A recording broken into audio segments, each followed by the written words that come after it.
à cause on a 3 portes principales.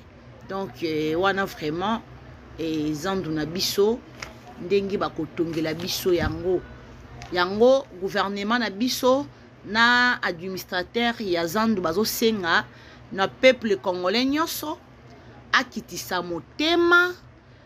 Papa Gentini tokiti pe motema ebele bantu bando kita motema ina ni bosala kaka pardon.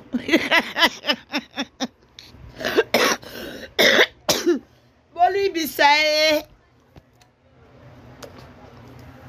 Papa Gentini tokiti ka motema tosa aboni papa tosala boni. Donc notre premier citoyen de la ville azosenga na congolais nyoso akitisa motema ezala ya kokita po ete bapesa biso zandu na biso tosalela yango. Durée nango eza 18 mois na bandi lisusu dire ya musala wana ya zandu eza 18 mois. Bon c'est 62 000 étals. Superficie nango ezali na 80 000 mètres carrés. Bakosela biso 500 magasins et puis kozala na 3 portes principales. Donc voilà. On a vraiment ezalaki moi ba précision pour na grand marché na biso. Donc ndeko to bokai kolandela moi muke ba travaux vraiment pour ebanda bien. Ezo banda le 5 mai. Donc voilà comme info parce que il fallait qu'il y a office de route bazaki na 2 semaines pour batika bazana 2 semaines pour basi sa étude na bango ya mabele. Donc déjà 2 semaines en temps toujours 2 semaines toujours comme déjà le lot déjà le 13 avril tout ça déjà presque na kati ya demi à mois de toujours que ba ko 2 semaines na bango. Après, puis donc, Moussala et Bandi na Katia, grand marché Sanda, notre marché central Zando. Donc voilà. Tout ça, c'est un peu le gouvernement na biso. Et c'est aussi ce que tonga Zando, botel la bisopé Mama Yemo. Botel la bisopé Mama Yemo. Notre président, notre frati béton, tel la bisopé Mama Yemo. Entre fou kota la mama yemo, biloko tout oeza vraiment il y a l'état en tout cas monsieur le président tel la biso yango. Oui, toloba ke ça ki biso pasi tangu zandu babuka ki yango. Omoni za la rappel bientôt bobuki eloko wana. Makambu tu ezala prêt.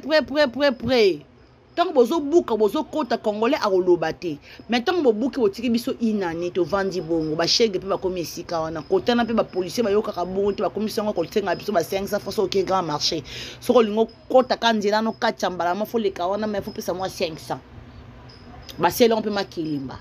Donc c'est ça les soucis à congolais. Donc voilà. Biso te pesi bino merci. Tozo senga pe kana message Gentini Ngobila na papa administrateur ya Zandu. Tozo 0 pekaka tozo pekaka motema pe ya kokita mais bo pesa biso ba attention te lokola lopande pesa ka biso ba attention musala ngo pe esala mape ekende biso pekaka pepe congolais tozo zela to consommer zandu na biso. Donc voilà merci na bino tout bozala ka wana bolinga penda boluka ki boyeba penda citation ya Zandu. Donc voilà citation ya Zandu yango wana bande ko na ngai nazo senga na bino kaka bino bolinga ka biso na kati ya Tobe TV. En tout cas tozo senga na bino bon encourage à biso, bon partage à l'émission.